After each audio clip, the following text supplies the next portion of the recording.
Buenas noches, soy Marcos. Conocido por contar historias olvidadas sobre avistamientos de hombres lobo, me gustaría saber de qué parte del mundo me escuchan. Si eres nuevo en mi canal, dale al botón de suscribirse para ayudarme a llegar a la meta de 1000 suscriptores. En 1995, en el desierto muerto de Zacatecas, la esposa de un vaquero fue destrozada por algo que no pertenecía a este mundo. La policía lo llamó coyotes, pero el vaquero y el sacerdote local hicieron un pacto, enterrando una verdad imposible junto con los restos de Elena. El aire olía a ozono y a sangre seca. El silencio era tan pesado que se podía sentir en la piel. Durante 25 años, el acuerdo funcionó, pero esta semana, 2 turistas desaparecieron. El pacto no contuvo al monstruo, solo le dio tiempo de evolucionar. El polvo zacatecano se pega a todo, a la piel curtida de Mateo Cabrera y a los recuerdos que carga. A sus casi 70 años, su reclusión es absoluta, una penitencia autoimpuesta en los mártragos áridos que bordean las minas de plata, ahora cicatrices muertas en la tierra roja. Fue vaquero, un hombre de caballo y soga, e incluso por un tiempo breve que parece de otra vida, fue padre. Ahora es solo el vigilante. Sus manos, manchadas por el sol y la edad, tiemblan. No es el frío del altiplano, que cala hondo en la madrugada, ni la vejez pura. Es el peso fantasma de la escopeta que ha sostenido por más de 20 años, una extensión de su cuerpo que aprendió a odiar y necesitar. Su mirada rara vez deja la línea del horizonte, esperando. La rutina de Mateo es un ritual contra el caos. Despierta antes de que el sol golpee la tierra, cuando el aire es todavía filoso y azul. Revisa el perímetro de su rancho encalado, no por ladrones humanos, pues esos raramente se aventuran tan lejos de los caminos pavimentados. Revisa las líneas de sal de roca que ha puesto en los umbrales y la condición de los pequeños medallones de plata que cuelgan de cada ventana, oscurecidos por el tiempo. Los habitantes del pueblo más cercano, a 2 horas por terracería, lo creen un ermitaño, quizás un loco. Él acepta esa reputación. Es un escudo más efectivo que cualquier barda. El olor a café rancio y a mezquite quemado impregna el adobe, un olor a soledad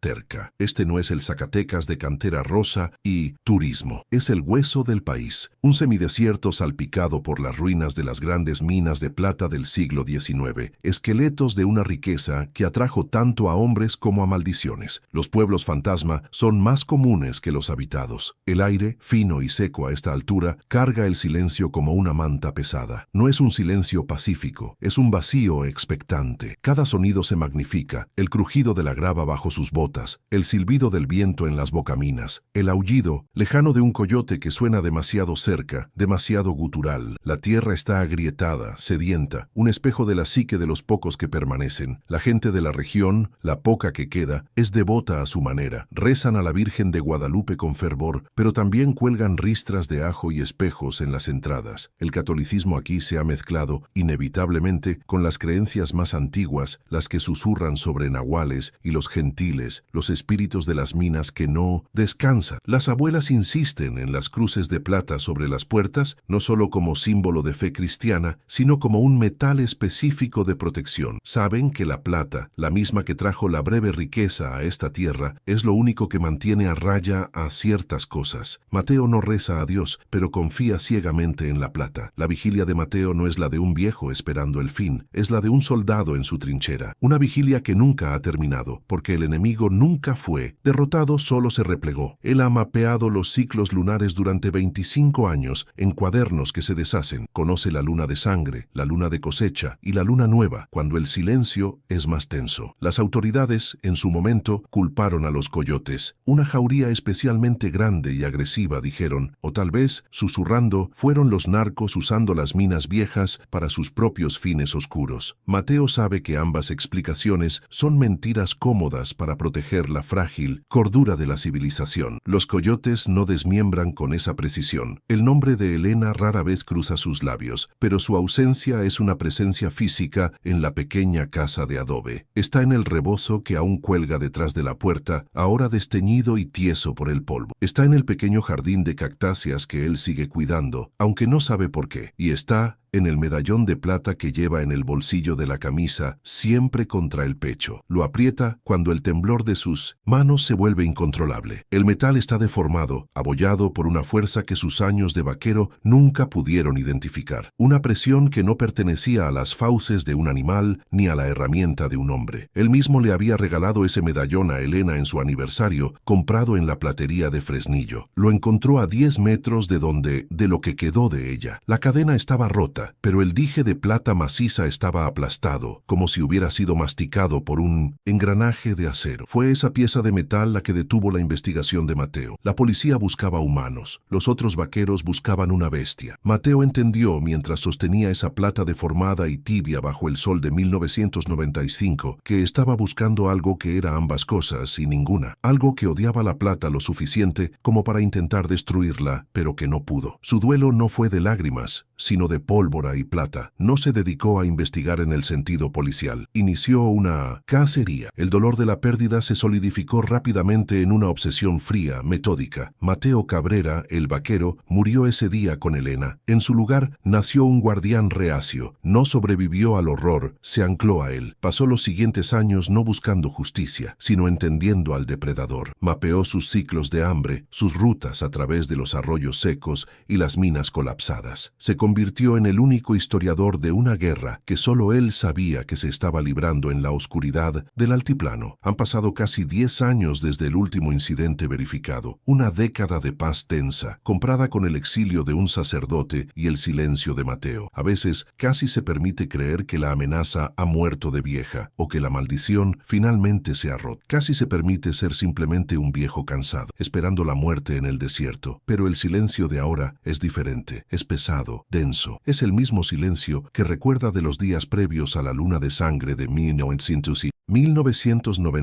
Un silencio donde los insectos dejan de cantar y los pocos pájaros del desierto enmudecen. Es el silencio de la tierra conteniendo la respiración, esperando que el depredador dé el primer paso. La paz comprada con silencio se rompe con el sonido de un motor que no pertenece a la región. Un pick-up del gobierno, demasiado nuevo y limpio, se detiene levantando una nube de polvo frente al rancho de Mateo. Quien baja no es el viejo comisario, sino un joven oficial, su sobrino, con lentes oscuros que no logran ocultar su incomodidad por estar en la nada. Trae noticias, aunque su postura arrogante sugiere que es una formalidad, un trámite para descartar al loco de la lista. Mateo lo recibe en el porche, sin ofrecerle agua, sus manos quietas por primera vez en el día. El aire se siente espeso, cargado de ozono, como antes de una tormenta seca. El joven oficial carraspea, intentando mantener un tono profesional que no le sale. Informa que 2 cuerpos fueron encontrados al amanecer cerca de la bocamina de la quemada. Un par de turistas de la capital, de esos que buscan ruinas para sus fotos. Dice que el ataque fue brutal. Seguramente coyotes o tal vez los halcones de la sierra, pero el protocolo nos pide preguntar a los locales. La palabra coyotes sale de su boca como una mentira ensayada, un escudo burocrático contra una realidad que su mente urbana no puede procesar. Mateo permanece impasible, estudiando la forma en que el sudor gotea de la sien del joven, a pesar del aire seco. La reacción inicial de Mateo es un muro de apatía. Encoge los hombros, un movimiento que estira la piel curtida de su cuello. El desierto cobra lo que se le debe. Siempre lo ha hecho. Eso no es asunto mío, oficial. No lo ha sido en 10 años. Su voz es áspera por el desuso como grava bajo una bota. Intenta despedir al joven con la mirada, volver a su vigilia, a su reclusión. Pero el oficial, aunque nervioso, tenía una misión: sacarle algo al viejo. La mención de la quemada es una espina. Es el mismo lugar donde confrontó al padre, el lugar que acordaron sellar con el olvido. El joven, frustrado por la indiferencia, suelta el detalle que no debía. Mire, don Mateo, yo no sé qué pasó, pero no fueron coyotes. Los coyotes no hacen esto. Duda tragando saliva. Lo que sea que los agarró les tenía coraje, parecía personal, y no encontramos sus celulares, pero sí esto. El oficial saca una bolsa de evidencia. Dentro, una cámara digital destrozada, pero la tarjeta de memoria estaba en la bolsa del pantalón de la chica. Estamos bien viendo qué tenían. A Mateo no le importa la cámara, le importa el coraje. Los animales matan por hambre, no por ira. Los hombres lobo, recordaba, matan por el placer de rasgar. Las marcas, don Mateo, continúa el oficial, bajando la voz, acercándose como si compartiera un secreto sucio. Eran idénticas a las que encontramos en el ganado del viejo Hilario hace 2 meses. Esas que usted dijo que eran cosas de la sierra, partidas por la mitad. Y las huellas, el joven traga saliva. Parecían botas de trabajo pero mal puestas, como si el pie fuera demasiado grande, y tenían garras al frente, como si alguien hubiera soldado garras a unas botas. La descripción es tan precisa, tan terriblemente familiar que a Mateo se le corta la respiración. Hilario había perdido solo una vaca. Fue una prueba, un aperitivo. El temblor crónico en las manos de Mateo se detiene, no se calma, se congela, una rigidez absoluta, como si la sangre se hubiera convertido en hielo en sus venas. El joven oficial no lo nota, demasiado ocupado limpiándose el sudor de la nuca. Pero para Mateo es la señal, es el cuerpo entrando en modo de combate, la adrenalina de una cacería que creía terminada. La descripción de las huellas es la clave. No eran botas, era la distorsión, la forma en que el pie humanoide se alarga y rompe el cuero mientras la bestia lucha por mantener algo de su forma anterior. El padre le había descrito esa sensación, el hueso que se quiebra y se estira como cera caliente. El zumbido bajo que siempre acompaña a Mateo, el tinnitus del trauma, se agudiza. El olor a café rancio en su cocina se desvanece, reemplazado por un olor fantasma, metálico y dulce. La sangre de Elena secándose bajo el sol de 1995. Es un síntoma clásico de su estrés postraumático, una sinestesia del horror. El viento, que antes era solo ruido blanco, ahora parece modularse, llevando susurros que suenan como las oraciones desesperadas del padre en la fundición. Mea culpa, mea máxima culpa. El pasado no está despertando, nunca durmió, simplemente estaba esperando, agazapado en las sombras de su memoria. La primera sospecha es un golpe directo al estómago. Es visceral e inmediata, un pensamiento que quema. Rompiste el juramento, padre. 10 años de exilio autoimpuesto en las profundidades de las minas, con Mateo como su único carcelero y proveedor, entregándole comida y agua en la entrada de la fundición cada semana. ¿Había sido eso suficiente? ¿O la abstinencia solo había hecho que el hambre creciera, volviéndose más desesperada, más enojada? La imagen del sacerdote demacrado, con los ojos hundidos pero brillantes de una luz antinatural, inunda la mente de Mateo. Lo había subestimado, había confundido la penitencia con la cura, pero una segunda sospecha, más fría y mucho peor, la sigue de cerca. O la maldición encontró sangre nueva. Mateo recuerda la confesión completa del padre, los detalles que había intentado enterrar. Es una línea de sangre, Mateo. Corre en nosotros desde la conquista. Mi abuelo la tuvo, mi padre la tuvo, y yo